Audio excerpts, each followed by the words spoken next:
ప్రభువైన క్రీస్తు. ఈ మాటలను దేవుడు మన వినికిడిలో దీవించి ఆశీర్వదించును గాక. ఆమేన్. ప్రియమైన దేవుని బిడ్డలారా, కుడి వచ్చిన మీ అందరికీ మరొకసారి నా హృదయపూర్వకమైనటువంటి వందనాలు తెలియజేస్తున్నాను. అందరికీ కూడా పేరు పేరున వందనాలు. అందరూ బాగున్నారా?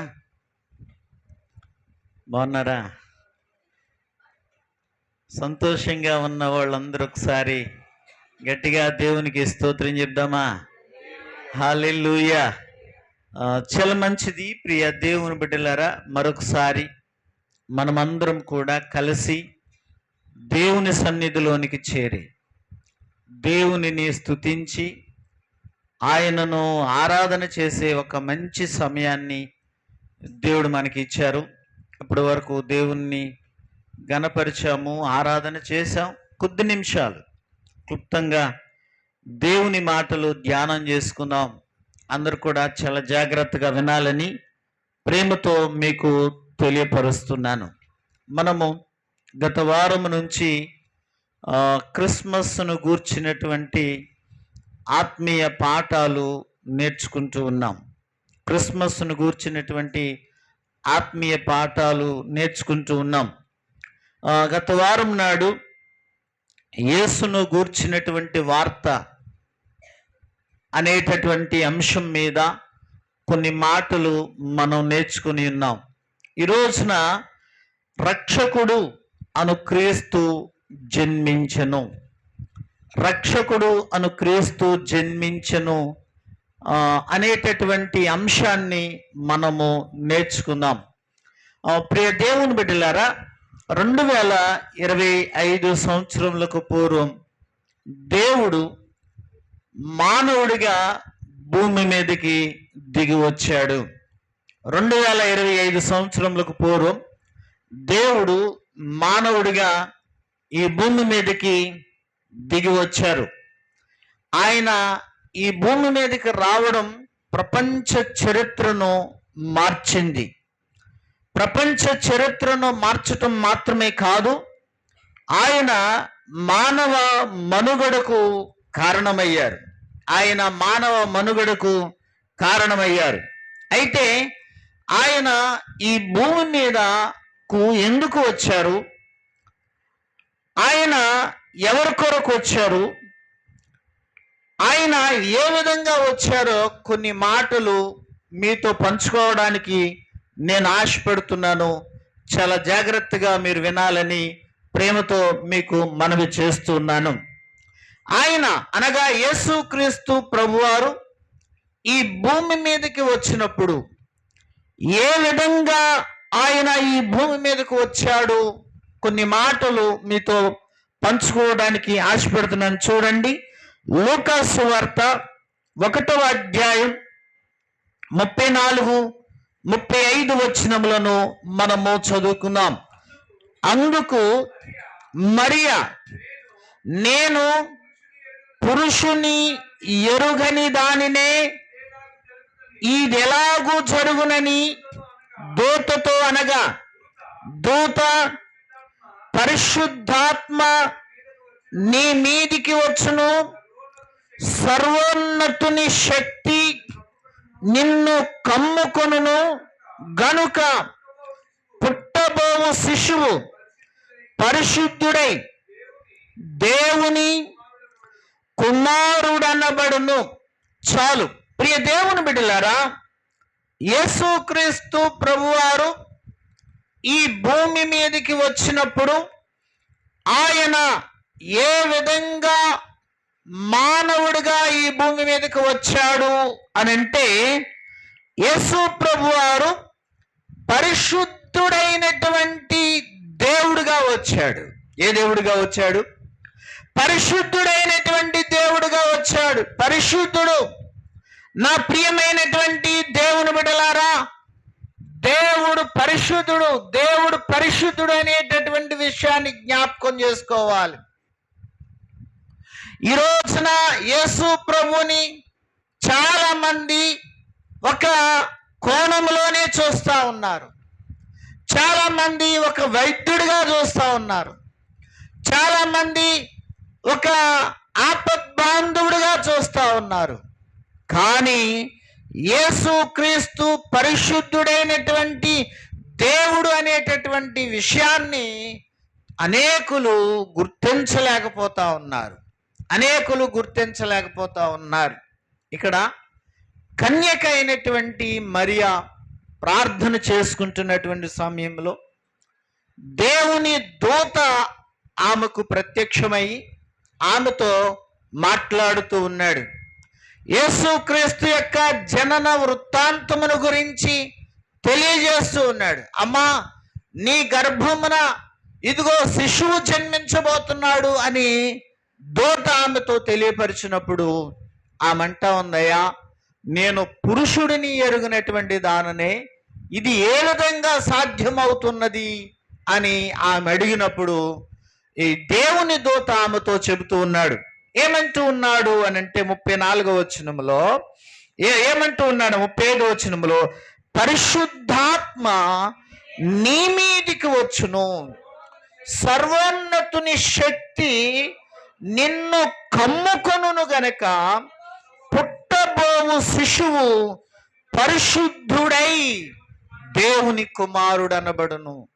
పుట్టబోవు శిశువు పరిశుద్ధుడై దేవుని కుమారుడు అనబడును అనే విషయాన్ని దేవుని దూత చాలా తేటగా అక్కడ తెలియపరుస్తూ ఉన్నాడు. నా ప్రియ దేవుని బిడ్డలారా, ఇదిగో యేసుక్రీస్తు దేవుడు, ఆయన పరిశుద్ధుడు. ఆయనలో ఉన్నటువంటి ప్రత్యేకత ఏమిటి అనంటే ఆయన పరిశుద్ధుడైనటువంటి దేవుడు. ఏ దేవుడు ఆయన? పరిశుద్ధుడైనటువంటి దేవుడు. ప్రతి మనిషి జన్మ పాపముతో కూడుకొని ఉన్నది. దావీదు మహారాజు 51వ కీర్తన దావీదు మహారాజు చెబుతూ ఉన్నాడు. 51వ కీర్తన 5వ వచనంలో దావీదు చెప్పినటువంటి మాటను ఒకసారి మనము చూద్దాం. 51వ కీర్తన 5వ వచనంలో, నేను పాపములోనే పుట్టిన వాడను, పాపములోనే నా తల్లి నన్ను గర్భము ధరించినది అని దావీదు చెప్తూ ఉన్నాడు. పాపములోనే నా తల్లి నన్ను గర్భము ధరించినది అని అంటా ఉన్నాడు. తర్వాత 58వ కీర్తన 3వ వచనంలో ఒక మాట ఉన్నది. ఆ మాటను కూడా మనము చదువుకున్నాం. తల్లి కడుపున పుట్టినది మొదలుకొని భక్తిహీనులు విపరీత బుద్ధి కలిగిందురు, పుట్టిన తోడనే అబద్ధములాడుచు తప్పిపోవుదురు. చాలు ప్రియ దేవుని బిడ్డలారా, అంటే ఇక్కడ మనుషుని యొక్క జనన విధానం చెప్తూ ఉన్నాడు. మనుషుని యొక్క జన్మ విధానములో ఇదిగో ఏమంటూ ఉన్నాడంటే దావీదు, పాపములోనే నా తల్లి నన్ను గర్భము ధరించినది అని అంటా ఉన్నాడు. అంటే నా తల్లి గర్భములో నేను పిండముగా రూపింపబడినటువంటి నాడే ఈ యొక్క పాపము నాలో ప్రవేశించింది అని అంటా ఉన్నాడు. ఇక్కడ 58వ కీర్తనలో అంటూ ఉన్నాడు కదా, ఏమంటూ ఉన్నాడంటే పుట్టిన తోడనే మానవుడు అబద్ధములాడుచు తప్పిపోచు ఉన్నాడంట. తల్లి గర్భమున పుట్టినది మొదలుకొని భక్తిహీనులు విపరీతమైనటువంటి బుద్ధిని కలిగి ఉందరు అని తెలియచేస్తూ ఉన్నాడు. నా ప్రియ దేవుని బిడ్డలారా, ఎందుకు నేను ఈ మాటలు చెబుతూ ఉన్నాను అని అంటే, యేసుక్రీస్తు ఆయన పరిశుద్ధుడైనటువంటి దేవుడు. ఆయన జన్మ పరిశుద్ధమైనటువంటిది. మానవ జన్మకు వేరుగా ప్రత్యేకముగా ఆ యేసుక్రీస్తు జన్మ ఉన్నది అనే విషయాన్ని నేను మీకు తెలియజేస్తా ఉన్నాను. ఏమిటి వేరుగా ఉండడం అంటే, మానవుడు పాపములోనే పుడుతూ ఉన్నాడు, పాపములోనే తన జీవితాన్ని కొనసాగిస్తూ ఉన్నాడు, పాపములోనే తన జీవితాన్ని ముగిస్తూ ఉన్నాడు. మానవుని జన్మ అంతా కూడా, మానవుని జీవితం అంతా కూడా పాపముతో నిండుకొని ఉన్నది. కానీ యేసుక్రీస్తు జన్మ జీవితము అది పరిశుద్ధమైనది అనే విషయాన్ని ఈ రోజున మనమందరము కూడా జ్ఞాపకం చేసుకోవాలని ప్రేమతో మీకు తెలియజేస్తూ ఉన్నాను. దేవుని వాక్యము చెబుతున్నది కదా, ఆయన పరిశుద్ధుడు అని అంట. ఆయన ఎవరు అంట? పరిశుద్ధుడైనటువంటి దేవుడు. 95వ కీర్తన 5వ వచనములో ఒక మాట ఉన్నది, ఆ మాటను మనము చదువుకుందాం. 95వ కీర్తన 5వ వచనములో ఉన్నటువంటి మాట ఏమనేది? 99వ కీర్తన 5వ వచనములో, 99వ కీర్తన 5వ వచనములో, మన దేవుడైన యెహోవాను గణపరచుడి, ఆయన పాదపీఠం ఎదుట సాగిలపడుడి, ఆయన పరిశుద్ధుడు. ఆయన ఏ దేవుడు అంట? ఆయన పరిశుద్ధుడైనటువంటి దేవుడు. నా ప్రియ దేవుని బిడ్డలారా, ఈ రోజున మనం ఆరాధన చేస్తూ ఉన్నటువంటి దేవుడు, మనము పూజిస్తున్నటువంటి దేవుడు, మనము ప్రార్థన చేస్తూ ఉన్నటువంటి దేవుడు, మనము విశ్వాసం ఉంచినటువంటి దేవుడు ఎటువంటి దేవుడు అనంటే ఆయన పరిశుద్ధుడు. ఆయన ఏ దేవుడు అంట? పరిశుద్ధుడైనటువంటి దేవుడు. తర్వాత లేవియాకాండము 19వ అధ్యాయము 2వ వచనములో ఒక మాట వ్రాయబడినది, ఆ మాటను కూడా మనము చదువుదాం. లేవియాకాండము 19వ అధ్యాయము 2వ వచనములో ఉన్నటువంటి మాట,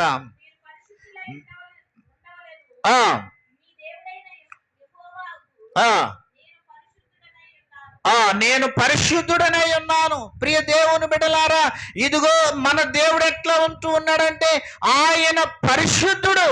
ఆయన పరిశుద్ధుడై ఉండగా ఆయన ప్రజలమైనటువంటి మనమందరము కూడా పరిశుద్ధులముగా ఉండాలని ఆయన కోరుతూ ఉన్నాడు. ఎట్లా ఉండాలని కోరుతున్నాడు? మనము కూడా పరిశుద్ధులుగా ఉండాలని. ఆయన ఏ విధంగా ఉన్నాడో ఆయన ప్రజలు కూడా అదే విధంగా ఉండాలి అనేది ఆయన కోరిక అయి ఉన్నది. నా ప్రియ దేవుని బిడ్డలారా, అందుకనే ఆయన పరిశుద్ధుడైనటువంటి దేవుడై మనలను పరిశుద్ధులనుగా చేయటం కొరకు పరిశుద్ధుడైనటువంటి దేవుడుగా, పరిశుద్ధుడైనటువంటి మానవుడిగా ఆయన ఈ భూమి మీదకి దిగి వచ్చినటువంటి వాడై ఉన్నాడు. తర్వాత పేతురు రాసిన మొదటి పత్రిక 1వ అధ్యాయము 15-16 వచనాలలో ఒక మాట వ్రాయబడినది, ఆ మాటను కూడా మనము చదువుకుందాం. పేతురు రాసిన మొదటి పత్రిక 1వ అధ్యాయము 15-16 వచనములలో, నేను పరిశుద్ధుడనై ఉన్నాను గనక మీరును పరిశుద్ధులై ఉండవలెనని వ్రాయబడి ఉన్నది. కాగా మీరు విధేయులకు పిల్లలై మీ పూర్వపు అజ్ఞాన దశలో మీకుండిన ఆశలను అనుసరించి ప్రవర్తింపక మిమ్మును పిలిచిన వాడు పరిశుద్ధుడై ఉన్న ప్రకారము మీరును సమస్త ప్రవర్తన యందు పరిశుద్ధులయుండుడి. హల్లెలూయా. ప్రియమైనటువంటి నా దేవుని బిడ్డలారా, ఇదిగో ఈ ఉదయకాల సమయంలో దేవుడు తన వాక్యము ద్వారా మాట్లాడుచూ ఉన్నాడు కదా, నేను పరిశుద్ధుడని గనక మీరును పరిశుద్ధులయుండుడి అని అంటా ఉన్నాడు. నా ప్రియ దేవుని బిడ్డలారా, మనలను పరిశుద్ధులనుగా చేయడానికి, మనలను నీతిమంతులనుగా చేయడానికి ఆయన అమూల్యమైన రక్తమును చిందించాడు. ఆయన పరిశుద్ధమైన రక్తమును చిందించాడు. ఆయన చిందించిన రక్తము ద్వారా మన పాపములన్నిటినీ కడిగివేశాడు, మన శాపములన్నిటినీ కడిగివేశాడు, మన దోషములన్నిటినీ కూడా తీసివేసి ఆయన మనలను ఒక పరిశుద్ధమైనటువంటి జనముగా ఆయనను తీర్చాడు. ఆయన పరిశుద్ధమైనటువంటి ప్రజలనుగా ఆయన మనలను నిలవబెట్టాడు, ఆయన యందు విశ్వాసం ఉంచినటువంటి వారిని. కనుక ఏమంటూ ఉన్నాడంటే, మీ పూర్వపు అజ్ఞాన దశలో మీకుండిన ఆశలను అనుసరించి ప్రవర్తింపక అని అంటా ఉన్నాడు. ఏ విధంగా ప్రవర్తించొద్దు అంటున్నాడు? మీ పూర్వపు దినములలో మీరు ఏ విధంగా జీవించారు అనగా యేసు క్రీస్తు దేవుడని నమ్మక మునుపు ఏ విధంగా మీ ప్రవర్తన ఉన్నదో, యేసు క్రీస్తునకు మీ జీవితము అర్పించబడక మునుపు ఏ విధంగా మీ ప్రవర్తన ఉన్నదో, ఇదిగో ఆ విధంగా ఉండొద్దు. మీ నడవడిక ఆ విధంగా ఉండొద్దు, మీ ఆలోచనలు ఆ విధంగా ఉండకూడదు, మీ యొక్క నోటి మాటలు ఆ విధంగా ఉండకూడదు, మీ యొక్క నడక, మీ యొక్క ప్రవర్తన, మీ జీవన విధానము మీ రక్షణకు ముందు ఉన్నటువంటి విధానములో ఉండకూడదు. కానీ ఇప్పుడు ఏ విధంగా ఉండాలంటున్నాడు? ఇప్పుడు ఏ విధంగా ఉండాలనుకుంటున్నాడంటే, మిమ్మును పిలిచిన వాడు పరిశుద్ధుడై ఉన్న ప్రకారము. ఎట్లాగంటండి? మనలను పిలిచినటువంటి దేవుడు పరిశుద్ధుడిగా ఉన్న ప్రకారము మనము కూడా ఎట్లా ఉండాలంట? సమస్త ప్రవర్తన యందు పరిశుద్ధులయ్యుండుడి. ఏ ప్రవర్తన? కొంత ప్రవర్తన పరిశుద్ధంగా ఉండాలి, మిగతా కొంత ఎట్లా ఉండినా పర్వాలేదు అని అన్న చెప్పట్లేదు వాక్యం. చాలా జాగ్రత్తగా వినండి. కొంత ప్రవర్తన మట్టుకు మంచిగా ఉంటే చాలులే, మిగతా ప్రవర్తన ఎట్లా ఉన్నా పర్వాలేదని చెప్పట్లేదు దేవుని వాక్యం. సమస్త ప్రవర్తన యందును మీరు పరిశుద్ధులయ్యుండుడి అని దేవుని వాక్యము సెలవిస్తూ ఉన్నది. గనక నా ప్రియ దేవుని బిడ్డలారా, ఈ ఉదయకాల సమయంలో దేవుని సన్నిధిలో ఉన్నటువంటి మనము దేవుని వాక్యములో నుండి నేర్చుకునేటటువంటిది ఏమిటి అని అంటే, యేసు క్రీస్తు 2025 సంవత్సరములకు పూర్వం ఈ భూమి మీదకి వచ్చారు. ఆయన ఏ విధంగా వచ్చారు అని అంటే, యేసు క్రీస్తు పరిశుద్ధుడిగా వచ్చాడు, మనలను పరిశుద్ధులనుగా చేయడానికి. పరిశుద్ధుడిగా వచ్చాడు, మనలను పరిశుద్ధులుగా చేయడానికి. అయితే మొదటిగా ఆయన పరిశుద్ధుడిగా వచ్చాడు. రెండవదిగా ఎవరి కొరకు వచ్చాడు? ఎవరి కొరకు వచ్చాడు? పాపుల కొరకు, పాపులను రక్షించుట కొరకు యేసు క్రీస్తు ఈ భూమి మీదకి వచ్చాడు. ఎవరి కొరకు వచ్చాడంట? పాపులను రక్షించుట కొరకు. మనం చదివిన వాక్య భాగంలోనికి మనం వెళ్దాం. లూకా సువార్త 2వ అధ్యాయము 11వ వచనంలో ఇందాక మనము చదివినటువంటి మాట. ఇదిగో ఇందాక మనం చదివినటువంటి మాట, దావీదు పట్టణమందు నేడు రక్షకుడు మీ కొరకు పుట్టి ఉన్నాడు. చాలు. ఎవరి కొరకు పుట్టాడంట? మీ కొరకు, అనగా మన కొరకే పుట్టాడు. మన కొరకే పుట్టాడు. 1 తిమోతి పత్రిక 1వ అధ్యాయము 15వ వచనంలో ఒక మాట వ్రాయబడినది. ఆ మాటను చదువుకుందాం. 1 తిమోతి పత్రిక 1వ అధ్యాయము 15వ వచనంలో, పాపులను రక్షించుటకు క్రీస్తు యేసు లోకమునకు వచ్చినను మాట నమ్మదగినది, పూర్ణ అంగీకారమునకు యోగ్యమైనది ఉన్నది. చాలు. ఏంటన్నా? పాపులను రక్షించుట కొరకు, పాపులను రక్షించుట కొరకు. ప్రియ దేవుని బిడ్డలారా, భూమి మీద జన్మించినటువంటి మానవులలో ఏ మంచి లేదు అని బైబిల్ చెప్తా ఉంది. నీతిమంతుడు లేడు, ఒక్కడునూ లేడు అని బైబిల్ చెప్తా ఉంది. రోమా పత్రిక 3వ అధ్యాయము 23వ వచనములో వ్రాయబడినటువంటి మాటను ఒకసారి మనం చదువుకున్నాం. ఏ భేదమును లేదు, అందరూ పాపము చేసి దేవుడు అనుగ్రహించు మహిమను పొందలేకపోతున్నారు. ఏ భేదము లేదంట. ప్రియ దేవుని బిడ్డలారా, వయసు భేదము లేదు, కుల భేదము లేదు, వర్గ భేదము లేదు, చదువుకున్నవారు చదువు లేని వారు అనేటటువంటి భేదము లేదు, ఉద్యోగస్తులు వ్యాపారస్తులు అనేటటువంటి భేదము లేదు. ఏ భేదమును లేదు అని బైబిల్ చెప్తా ఉంది. ఏ భేదమును లేదు.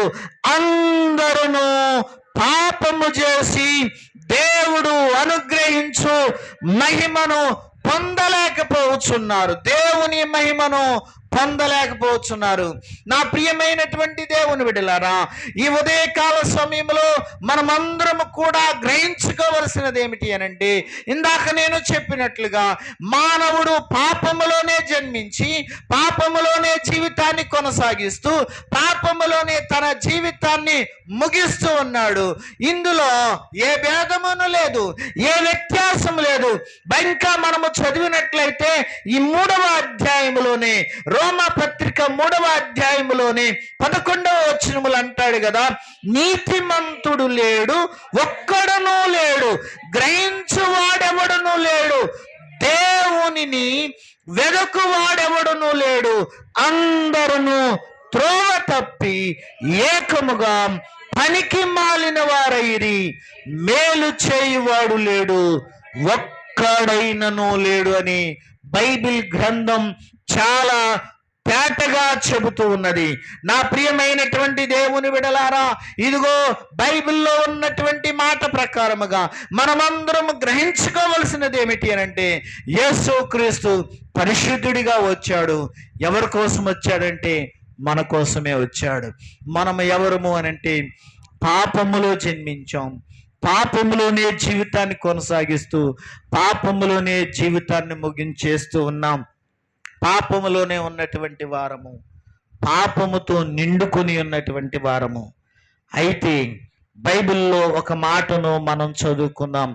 యోహాను రాసిన మొదటి పత్రిక 1వ అధ్యాయము 8వ వచనములో ఒక మాటను మనం చదువుకున్నాం.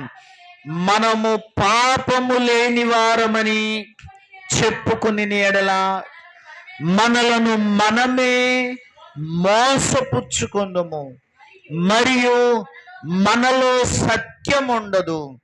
మన పాపములను మనము ఒప్పుకుని ఎడల ఆయన నమ్మదగిన వాడును నీతిమంతుడును గనుక ఆయన మన పాపములను క్షమించి సమస్త దుర్నీతి నుండి మనలను పవిత్రులుగా చేయును.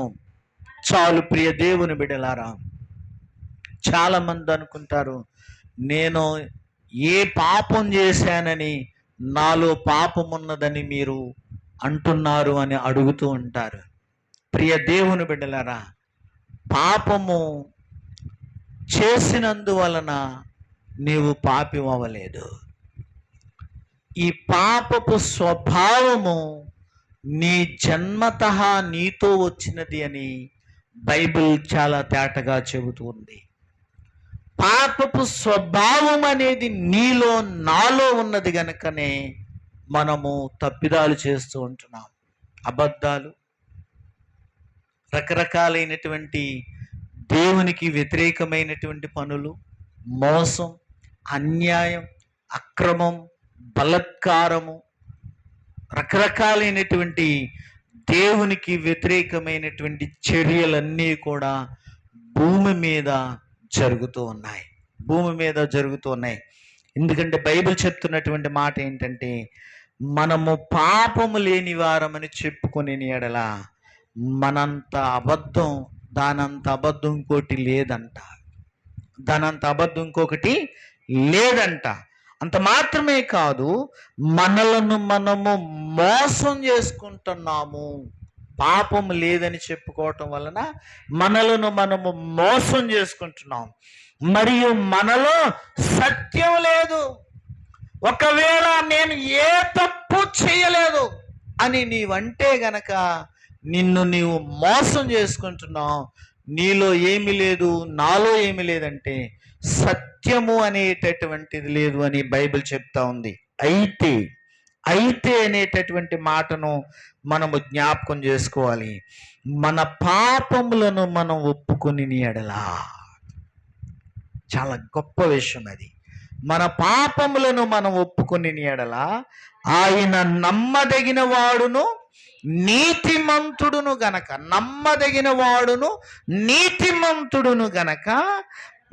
మన పాపములను క్షమించి సమస్త దుర్నీతి నుండి మనలను పవిత్రులుగా చేయును. ప్రియ దేవుని బిడ్డలారా, ఇదిగో ఇక్కడ మనం గమనించుకోవాల్సింది, ఇక్కడ మనం గమనించుకోవాల్సింది ఏమిటి అనంటే, మనలో పాపము లేదు అనంటే మనలను మనం మోసం చేసుకుంటున్నాం, మనలను మనం అబద్ధికులుగా చేసుకుంటున్నాం, మనలో ఏమి లేదు, సత్యము అనేటటువంటిది లేదు. ఇంకా మనం ఎఫ్ఎస్సి పత్రిక 2వ అధ్యాయం, ఎఫ్ఎస్సి పత్రిక 2వ అధ్యాయము 2వ వచనం నుండి చదువుకుంటూ వెళితే అక్కడ పౌలు ఎఫ్ఎస్సి సంఘానికి మరొక మాటను తెలియజేస్తూ ఉంటున్నాడు. ఏమంటూ ఉన్నాడంటే 2వ అధ్యాయము 2వ వచనం నుండి మొదటి వచనం నుండి చదువుకుంటూ వెళదాం.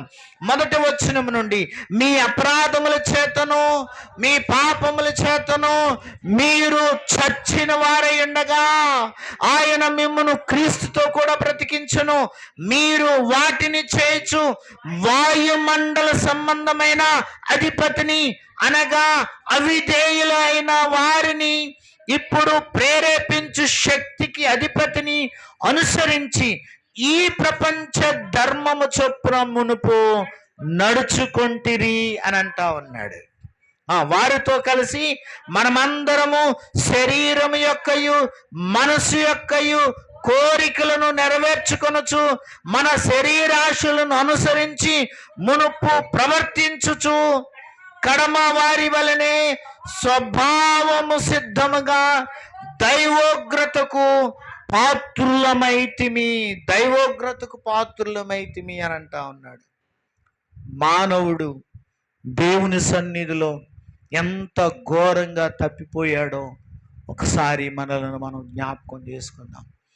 దేవుని ఉగ్రతకు పాత్రుడైపోయాడంట మానవుడు. ఏ విధంగా? శరీరం యొక్కయు మనసు యొక్కయు కోరికలు తీర్చుకుంటూ, శరీరం యొక్కయు మనసు యొక్కయు కోరికలు తీర్చుకుంటూ దేవుని ఉగ్రతకు కారకుడైపోయాడు. ప్రియ దేవుని బిడ్డలారా, వాయుమండల సంబంధమైన అధిపతిని అనుసరిస్తూ అంటూ ఉన్నాడు.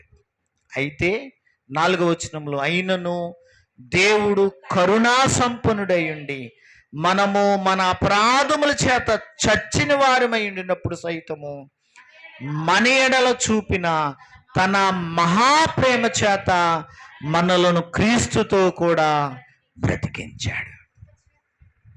దేని చేత బ్రతికించాడంటే, ఎవరితో? క్రీస్తుతో కూడా మనలను బ్రతికించాడు, ప్రేమ చేత బ్రతికించాడు. కనుక నా ప్రియ దేవుని బిడ్డలారా, యేసు క్రీస్తు అను రక్షకుడు ఈ భూమి మీద 2025 సంవత్సరములకు క్రితం ఆయన జన్మించారు. ఏ విధంగా జన్మించారు? ఆయన ఏ విధంగా జన్మించారు అనంటే, పరిశుద్ధుడిగా ఆయన జన్మించారు. ఎట్లా జన్మించారమ్మా? పరిశుద్ధుడిగా ఆయన జన్మించారు. ఆయన పరిశుద్ధుడు.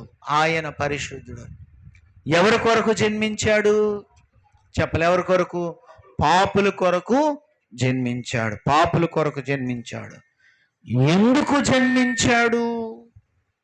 ఎందుకు జన్మించాడు అనంటే, పరలోకమునకు మార్గము చూపించుట కొరకు జన్మించాడు. అమ్మ, వింటున్నారన్న మాటలు? ఎందుకొరకు జన్మించాడు? పరలోకము వెళ్ళడానికి మార్గము చూపించుట కొరకు ఆయన జన్మించారు, పరలోకానికి వెళ్ళడానికి. ఒక వాక్యాన్ని చదువుకుందాం. యోహాను సువార్త 14వ అధ్యాయము 6వ వచనం. యోహాను సువార్త 14వ అధ్యాయము 6వ వచనంలో, యేసు, నేనే మార్గమును సత్యమును జీవమును, నా ద్వారానే తప్ప ఎవడును తండ్రి యొద్దకు రాడు. చాలు. తండ్రి యొద్దకు వెళ్ళాలి అని అంటే యేసు క్రీస్తు ద్వారా వెళ్ళాలి. అనగా పరలోకమునకు వెళ్ళాలి అని అంటే యేసు క్రీస్తు ద్వారా వెళ్ళాలి. యేసు క్రీస్తుయే మార్గమై ఉన్నాడు, పరలోకమునకు మార్గమై ఉన్నాడు. నా ప్రియ దేవుని బిడ్డలారా, ఈ రోజున ప్రతి మానవుని యొక్క అంతిమ లక్ష్యం, అంతిమ గురి ఏంటి అనంటే పరలోక రాజ్యానికి వెళ్ళడం. దేనికి వెళ్ళడం? ఎక్కడికి వెళ్ళడం? పరలోక రాజ్యానికి వెళ్ళడం. ఈ రోజున మనమందరం కూడా యేసు ప్రభు దేవుడు అని ఎందుకు నమ్ముకోవాలి అని అంటే పరలోకానికి వెళ్ళడానికి. ప్రియ దేవుని బిడ్డలారా, ఈ రోజున చాలా మంది పలు రకాల కారణాలను బట్టి యేసు ప్రభు దగ్గరకు వస్తున్నారు. నీవు ఏ కారణము చేత ప్రభు దగ్గరకు వచ్చినా నీ ఉద్దేశం ఏమై ఉండాలి అని అంటే పరలోకానికి వెళ్ళాలి. దేనికి ఎక్కడికి వెళ్ళాలి? పరలోకానికి వెళ్ళాలి. బహుశా నువ్వు యేసు ప్రభు దగ్గరికి రావడానికి నీ అనారోగ్యం కారణం కావచ్చు, నీవు యేసు ప్రభు దగ్గరికి రావడానికి నీ సమస్య కారణం అవ్వచ్చు, లేదా యేసు ప్రభు దగ్గరికి రావడానికి ఇదిగో నీ యొక్క పలు రకాలైనటువంటి బలహీనతలు కావచ్చు. నీ కారణము ఏదైనా కానీ నువ్వు తెలుసుకోవాల్సింది, గ్రహించుకోవాల్సింది ఏమిటి అని అంటే నీవు పరలోకానికి వెళ్ళే మార్గంలో ఉండాలి అనే విషయాన్ని నీవు తెలుసుకోవాలి. పరలోకానికి వెళ్ళాలంటే ప్రభువా నేను పాపిని, నన్ను క్షమించి నీ బిడ్డగా నన్ను చేర్చుకో ప్రభువా, నా హృదయంలోనికి నా దేవుడిగా రా ప్రభు అని నీ హృదయాన్ని ప్రభునకు అర్పించినట్లయితే పరలోక రాజ్యము నీకు సొంతం చేయబడతా ఉంది. నమ్మిన వారు దేవునికి స్తోత్రం చెప్పండి. హల్లెలూయా. పరలోక రాజ్యము నీకు బహుమానంగా ఇవ్వబడతా ఉంది గనుక యేసు ప్రభువారు చెప్పారు, నేనే మార్గము, నేనే సత్యము, నేనే జీవమునై ఉన్నాను అని చెప్పేసి యేసయ్య చెప్పారు. గనక యేసయ్యను సొంత రక్షకుడిగా అంగీకరించాలి, యేసయ్యను ప్రభువుగా అంగీకరించాలి, యేసయ్యకు నీ జీవితాన్ని అర్పించాలి. చూడండి, ఒకసారి యోహాను సువార్తలోని 17వ అధ్యాయము 3వ వచనాన్ని చదువుకుందాం. యోహాను సువార్త 17వ అధ్యాయము 3వ వచనములో ఉన్నటువంటి మాట, అద్వితీయ సత్య దేవుడైన నిన్నును నీవు పంపిన యేసుక్రీస్తును ఎరుగుటయే నిత్య జీవము. నిత్య జీవము. ఏది నిత్య జీవము? పరలోకానికి వెళ్ళడానికి మూలమేంటి అని అంటే యేసు ప్రభుని ఎరుగుటయే. యేసు ప్రభుని ఎరుగుటయే. నా ప్రియమైనటువంటి దేవుని బిడ్డలారా, ఇంకొక వాక్యాన్ని కూడా మనము చదువుకుందాం. తిమోతికి వ్రాసిన మొదటి పత్రిక 2వ అధ్యాయము 5-6 వచనాలను మనం చదువుకుందాం. మొదటి తిమోతి పత్రిక 1వ అధ్యాయము 2వ అధ్యాయము 5-6 వచనములను, దేవుడు ఒక్కడే, దేవునికిని నరులకును మధ్యవర్తి ఒక్కడే, ఆయన క్రీస్తు యేసును నరుడు.